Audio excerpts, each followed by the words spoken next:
નમસ્કાર મિત્રો, વેધર ઇન્ફોર્મેશનમાં આપનું સ્વાગત છે અને હું છું પરેશ. ખાસ કરીને આજના વિડીયો આપણે વાત કરવાની છે વરસાદ અને વાવાઝોડા વિશેની. કેમ કે આપણે સતત વરસાદ અને વાવાઝોડાની વાત એટલા માટે કરી રહ્યા છીએ કેમ કે ગોવાથી દક્ષિણ પશ્ચિમ તરફ દરિયાની અંદર એક વરસાદની સિસ્ટમ બની રહી હતી. આ સિસ્ટમ છે થોડીક મજબૂત થાય તેવી પૂરી શક્યતાઓ હતી, જેને કારણે આપણે સતત આની અપડેટ આપી રહ્યા છીએ. આપણે ગઈકાલના વિડીયોની અંદર પણ જણાવ્યું હતું કે આ સિસ્ટમ છે એને કદાચ માની લે કે સિસ્ટમ છે મજબૂત બને અને થોડીક પણ પશ્ચિમ દિશા તરફ ચાલે એટલે થોડીક દરિયામાં વધારે જાય તો એને સ્પેસ મળી જાય છે, પૂરો ભેજ મળે અને એ વધારે મજબૂત થાય તેવી શક્યતાઓ દેખાતી હતી. હવે આજની તારીખે વાત કરવા જે સાયક્લોનિક સર્ક્યુલેશન હતું એ આજની તારીખે લો પ્રેશર બની ગયું છે. એટલે એ સિસ્ટમ છે એ મજબૂત બનીને આજે 21 તારીખના રોજ એ લો પ્રેશર સિસ્ટમ બની ગઈ છે. લો પ્રેશર છે હવે એની મૂવમેન્ટ છે થોડીક પશ્ચિમ તરફ બતાવી રહ્યું છે. એટલે અત્યાર સુધી આપણે એક અપેક્ષા હતી કે જો દરિયાના કાંઠા નજીક જ આ સિસ્ટમ આગળ ચાલશે તો વાવાઝોડું નહીં બને, પણ થોડીક પશ્ચિમ દિશા તરફ આની મૂવમેન્ટ થઈ રહી છે. એટલે હવે આમાં વાવાઝોડું બનવાના ચાન્સ વધતા જાય છે. કેમ કે અત્યારે અરબ સાગરની અંદર તાપમાન હોય, ભેજ હોય, બીજા અન્ય પરિબળો છે વાવાઝોડું બનવા માટે ફેવરેબલ છે. એટલે આ સિસ્ટમ છે કદાચ વાવાઝોડું બને તેવી શક્યતાઓ આજે ઉદ્ભવી રહી છે. એટલે ખાસ આમ સતત આપણે આમ તો માહિતી આપતા રહ્યા છે અને આપણે એ પણ જણાવતા હતા કે જે મે મહિનાનું છેલ્લું અઠવાડિયું છે એટલે કે જે 22 તારીખથી લઈ અને 28-30 તારીખ સુધી વરસાદો પણ પડવાના છે. એ તો આપણે અગાઉથી અનુમાન હતું, પણ વાવાઝોડું બનશે કે નહીં આપણી અસમંજસતા હતી.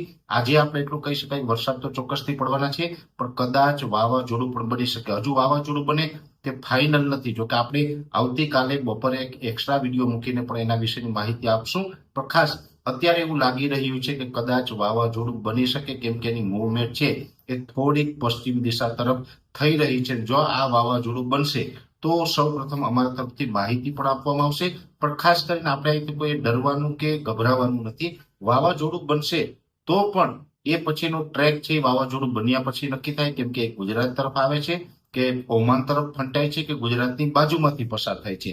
શું થાય તો બન્યા પછી આપણે એનો ટ્રેક નક્કી થશે, ત્યાર પછી જાણ કરવામાં આવશે. પણ એટલું ચોક્કસથી છે કે વાવાઝોડું બનશે તો વરસાદની માત્રા થોડીક આપણે વધી શકે, અથવા તો વાવાઝોડું ન બને ને ડિપ્રેશન અથવા તો ડીપ ડિપ્રેશન બને તો મધ્યમ માત્રામાં પણ વરસાદો આવવાના છે. એટલે ખાસ વરસાદો આવવાના છે. ઘણા સમયથી અમે આપને અપીલ કરી રહ્યા છીએ કે ખેતી કામો જેટલા હોય એટલો સાચવવાનો પ્રયત્ન કરવો, નિરણ આપણે જે ચારો હોય એ પણ સાચવી લેવું. અને હવે આપણે સમય ખૂબ ઓછો છે એટલે બધા મિત્રો છે જે સાચવવાનું હોય સાચવી લેજો, કેમ કે આ વરસાદો જે પડવાના છે આની કારણે અનેક વિસ્તારોની અંદર વાવણી લાયક વરસાદ પણ થશે. ખાસ કરીને દક્ષિણ ગુજરાત, સૌરાષ્ટ્ર અને કચ્છના દરિયાકાંઠાના ભાગોની અંદર વરસાદની તીવ્રતા પણ વધારે રહેવાની છે. 2 થી 4 ઇંચ અને અમુક વિસ્તારમાં 4 ઇંચ ઉપર પણ વરસાદો પડવાના છે.